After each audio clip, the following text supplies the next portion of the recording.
672, 673, 674. Hey guys, what's up? Sando here. If you think that this big fella right here is an integrated amplifier, you'd be totally wrong. This is actually an overpowered desktop headphone amplifier called Kinki Studio THR-1. And yeah, Kinki Studio is actually their name.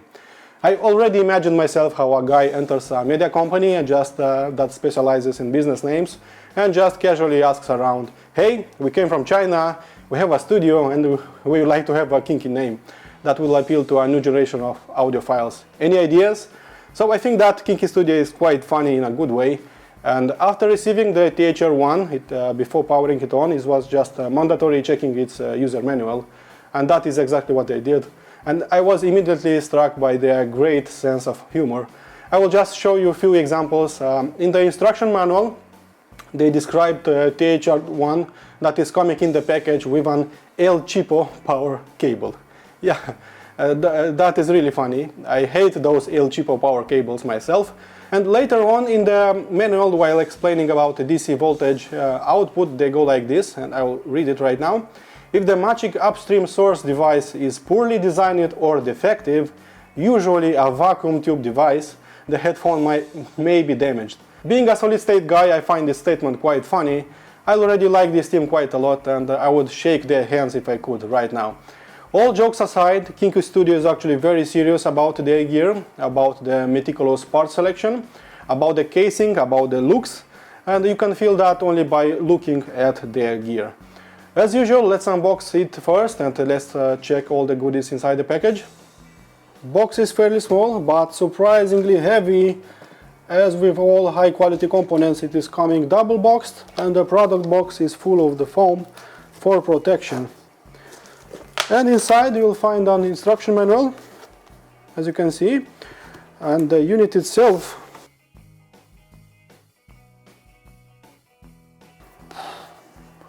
quite heavy, 6 kilos.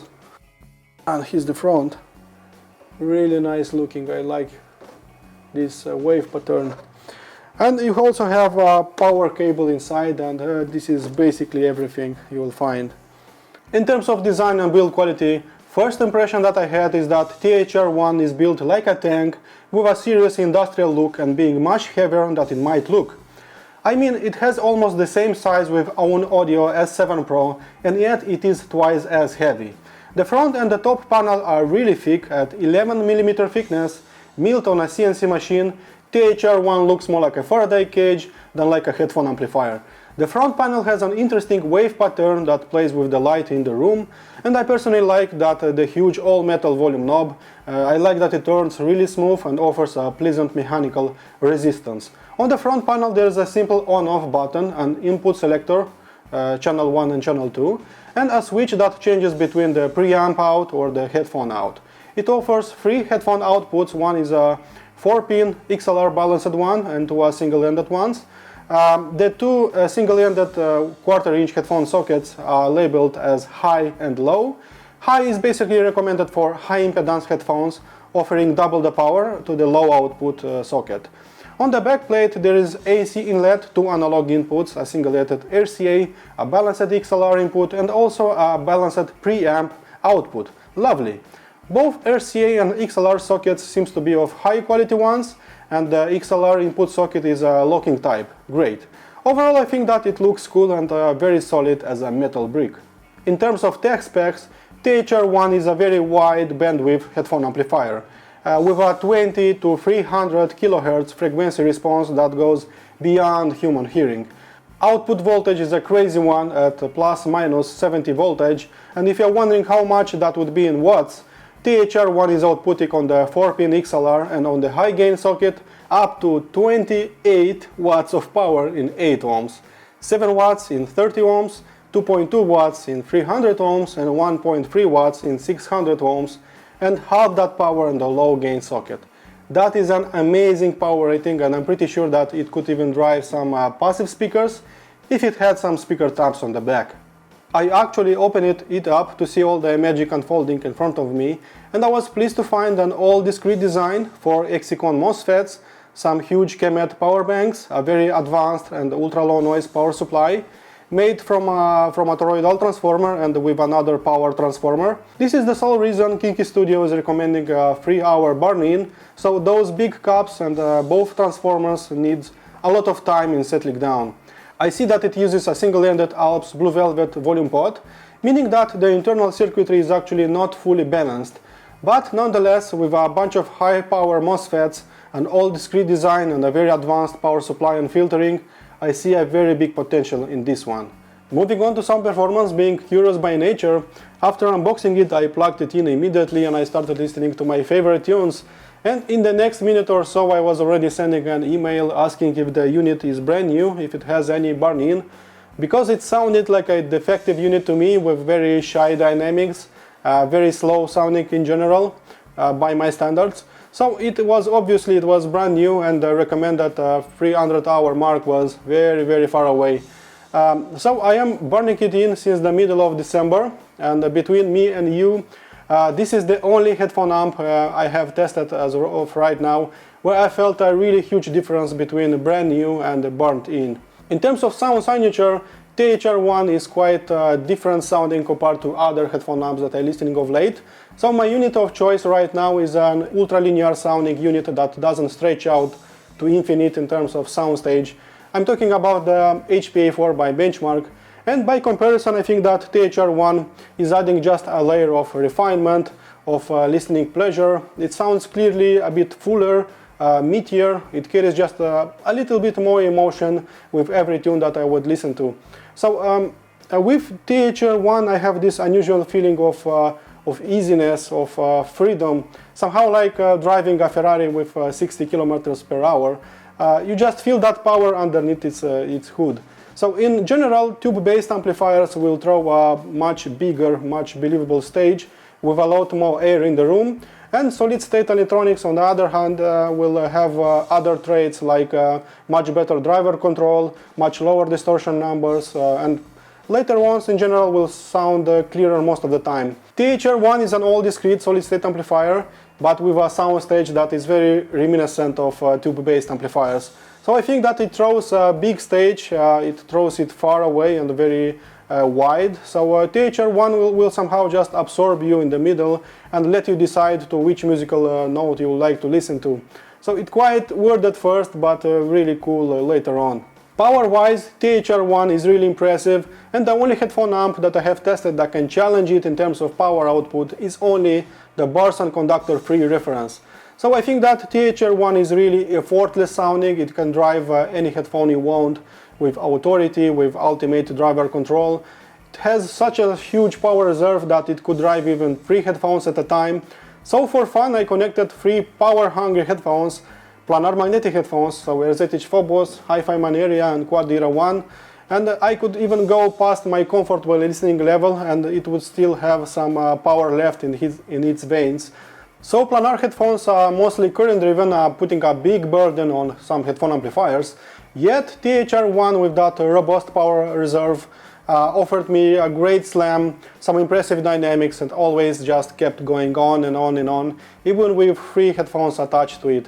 So I think that all in all vision, THR-1 has an incredible fluidity and a very good acoustic tonality. It sounds so effortless that, and so lifelike that sometimes I'm just turning my head, checking if someone just entered my room. In terms of resolution and transparency, with a double filtered power supply like that, you can be sure that THR-1 will sound just transparent and bug-free. So THR-1 impressed me more with its transparency, and I'm sure that that big and wide soundstage played a very big role right here. I like a lot that THR-1 is really grain-free, and the road ahead to music is just very smooth, very straight, and free of any potholes. So I do use 2 power conditioners at home, those are passive power conditioners in my office, because they offered me a big difference with some of my equipment. They did a huge difference with some DACs that are using switching power supplies. Benchmark DAC 3 and Mytek Brooklyn DAC are very good examples.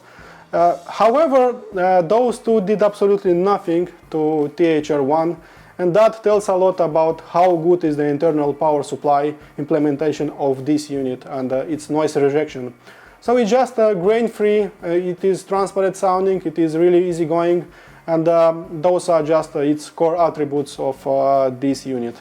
In terms of transient response, you should know that those high-powered MOSFETs, its main circuitry that was designed for a very wide bandwidth frequency response and for a great power reserve. The headphone drivers, be it planar magnetic, be it dynamic drivers, will draw just the right amount of current and of voltage, and nothing will stand in their way. So after being warmed up to the recommended temperature, I think that THR-1 becomes just fast sounding, hitting just with the right amount of sound pressure level without becoming tiresome in the long run. So if you want to have a faster transient response, I just recommend to you to never ever use a power conditioner, be it active or passive, with it. Those just will slow it down. It has already 2 transformers inside, and another 1 or 2 will just hurt its speed and impact. I have observed that with THR-1 I can listen to music for a longer period of time compared to my HPA-4 without any listening fatigue. So HPA-4 is always fast, is always restless sounding, but THR-1 on the other hand will sound fast only if the music is asking for it. Otherwise it will have a gentler tone, smoother presentation somehow, without pushing too much air into my eardrums. So if I'm putting some faster paced music like electronica or rock, suddenly THR-1 is transforming and becomes nimble and light on its feet and kicking with the right amount of impact. But while listening to some B.B. King or to some Dave Brubeck, and I'm just feeling like it's hitting the brakes, giving me a mellower presentation and putting you somehow in a relaxed state of mind. In terms of background noise and distortion, this is again where THR-1 is shining brighter than other units. So again, that advanced power supply, that almost limitless amount of power reserve makes it sounding free of any gremlins from your power lines. So it has a really black background if you use the right headphone socket. I mean, the socket market with low should be really used with only with low impedance or very high sensitivity headphones. It is not really advisable using ultra sensitive in-ear monitors with it, but for the sake of it I needed to test them too. So being gentle with the volume pot, because all IEMs from my stable on 9 o'clock position on the low output were already quite loud, and at 10 o'clock position it was just too loud for me. So I was really glad to hear a really black background, and the noise was just nowhere to be found. So it doesn't have any ground loops, it sounds really clean and free of any hums. I paused my music, and at around 4 o'clock position there was just a little bit of hum, but at that volume position if I would press play I would go deaf in an instant. So I'm glad to report that THR-1 is worked really great with sensitive IEMs. Just make sure to be on the low socket and on a very low volume position. On the balanced out and on the high gain output socket, IEMs shown a very low intensity hum. Very silent, but it was present all the time. But switching to high impedance headphones or to planar magnetic ones, that hum goes away completely. So I never spotted it again. Even my 20 ohm Quad Era 1 headphones didn't spot that hum, so even if I go past my comfortable listening levels. So I have really nothing to complain in this regard. In terms of distortion, since it has gobs of power to spare, I never actually stressed it enough into the clipping region, so it is really free of any distortion even at very loud volume levels. Speaking about soundstage and depth, this is the place where THR-1 feels at home, staying in a very comfortable position. So out of all solid-state headphone amplifiers that I have reviewed lately, only Own Audio S7 Pro, Borson conductor free reference, and Vision THR-1 showed me a much wider stage, and be proud about that.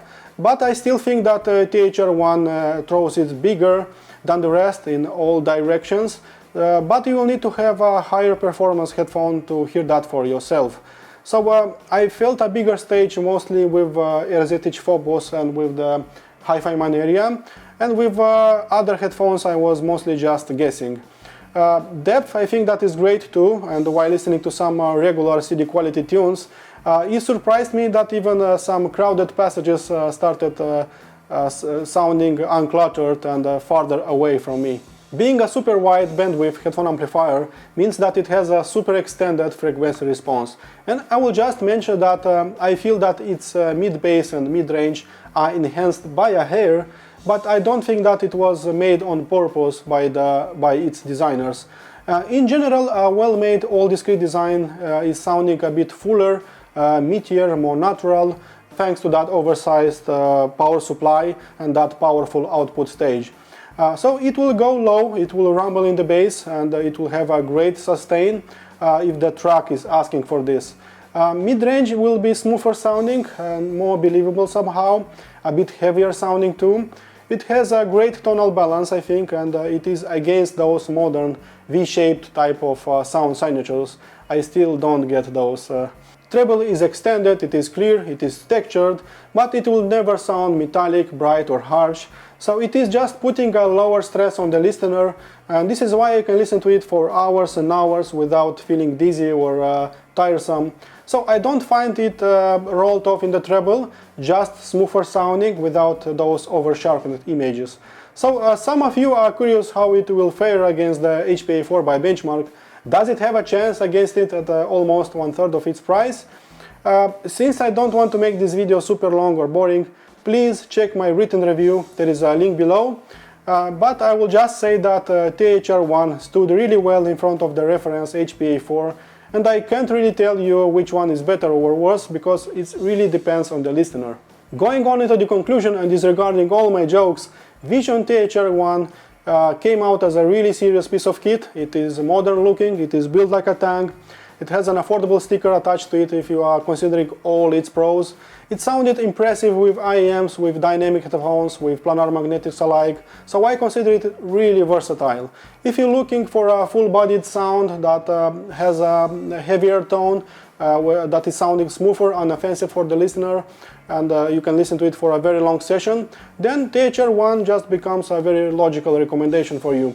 That hint of warmness, that effortless presentation, made pairing and system matching a much easier task, and it worked well even with hot sounding sources. So THR-1 is also came out as a Soundstage king. That reminded me a lot about good tube-based amplifiers without their shortcomings. So Kinki Studio THR-1 can be purchased directly from the web store for about $1,098 US. It's not really cheap, but considering how well it is driving all my headphones, this is actually a very good value in my book. Okay guys, I hope you enjoyed my review. My full in-depth review can be checked at my website. In case you want to support this channel, please subscribe to it, and thank you for doing that. And as usual, be strong, listen to my music, be positive, and I'll see you soon. Cheers guys, bye bye.